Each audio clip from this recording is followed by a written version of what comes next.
Women reservation, जहां पर 33% का कुछ रिजर्वेशन है पार्लियामेंट में एंड असेंबलीज में। वोट बैंक पॉलिटिक्स तो नहीं है ना ये। हम पूजा करते हैं दुर्गा जी का, सनातन धर्म का अगर हम बात करें तो क्लियर है कि पावर तो विमेन के पास ही है।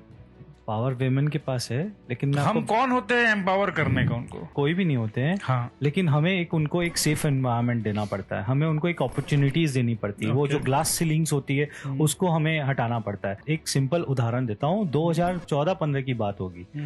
उस समय हरियाणा में एक जाट आंदोलन चल रहा था, उनको अपना ओबीसी स्टेटस रिस्टोर करना था। कोर्ट के ऑर्डर के कारण उनका ओबीसी स्टेटस खत्म हो गया था, तो वो आंदोलन कर रहे थे।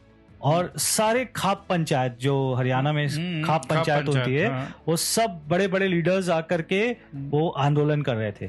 तो लास्ट में ये कंक्लूजन निकला कि भाई हम तो पीएमओ से मिलेंगे, प्राइम मिनिस्टर से मिलेंगे। पीएमओ की ऑफिस में जाकर उन्होंने अपॉइंटमेंट लिया, अपॉइंटमेंट उनको मिल गया और गए मोदी जी के पास। उन्होंने अपनी मांगे रखी, तो मोदी जी ने बोला कि भाई देखिए, आपकी मांगे तो मैं कंसीडर करूंगा। कंसीडर मतलब मैं मांग पूरा करूंगा नहीं करूंगा, दैट्स अ डिफरेंट थिंग। मैं कंसीडर करूंगा, लेकिन आपको मेरा एक काम करना पड़ेगा। खाप पंचायत और सारे बड़े बड़े लीडर्स थे हरियाणा के, वो सोच रहे थे ये क्या मांगेंगे।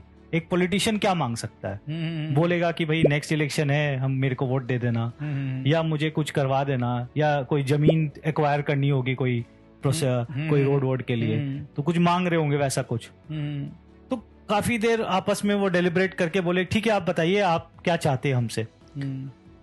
मोदी जी ने उनको बोला कि मैं एक ही चीज चाहता हूं, नो फीमेल इन्फेंटिसाइड, मतलब कोई भी फीमेल की हत्या नहीं होगी, वेदर पेट के अंदर या वो पेट के बाहर।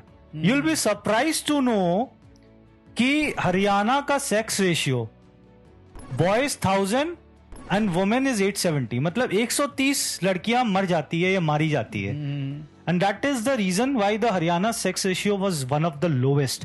उन्होंने ये बोला कि नो इन्फेंटिसाइड, आप मुझे प्रॉमिस कीजिए कि एक भी भ्रूण हत्या नहीं होगी, एक भी लड़की मरेगी नहीं। आप जो लड़की पैदा होती है और दूध में डाल दी जाती है और उसको मार दिया जाता है, वो नहीं होना चाहिए, एकदम नहीं होना चाहिए।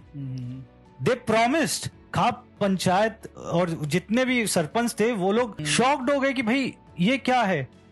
हमने तो सोचा वो हमसे वोट मांगेंगे, हमसे नोट मांगेंगे, हमसे जमीन मांगेंगे, कुछ फेवर मांगेंगे, ये तो कुछ और ही बात बता रहे हैं। दे प्रॉमिस कि आप हमें ओबीसी स्टेटस दीजिए या मत दीजिए, that's irrelevant, but we promise you not a single girl will die from that time. मतलब कुछ करिश्मा है। 4 साल हो गए सर, 4 साल में वो सेक्स रेशियो 870 का 922 हो गया। सेक्स रेशियो 17 साल तक वो 900 के नीचे रहा। 17 साल के बाद फर्स्ट टाइम 900 के ऊपर वो आज आया है और आज 922 है। 17 साल या 17 साल? 17 साल तक वो 900 के नीचे था। अच्छा। आप सोचिए कि कहां पर हमारी लड़कियां थी, हमारी बेटियां, जिसको हम इंपावर करने की बात कर रहे हैं। हम पहले उनको बचाए तो सही, बचाएंगे तब तो आप इंपावर करोगे। आप बचा ही नहीं रहे हो, आप उसको भ्रूण हत्या कर रहे हो, आप उसको मार रहे हो। आप उसको बेटी पैदा होते ही आप जाके उसको दूध में डाल देते हो, और इधर आप इंपावरमेंट की बात कर रहे हो। यहां पर वो बंदा है जो आपको बचा रहा है।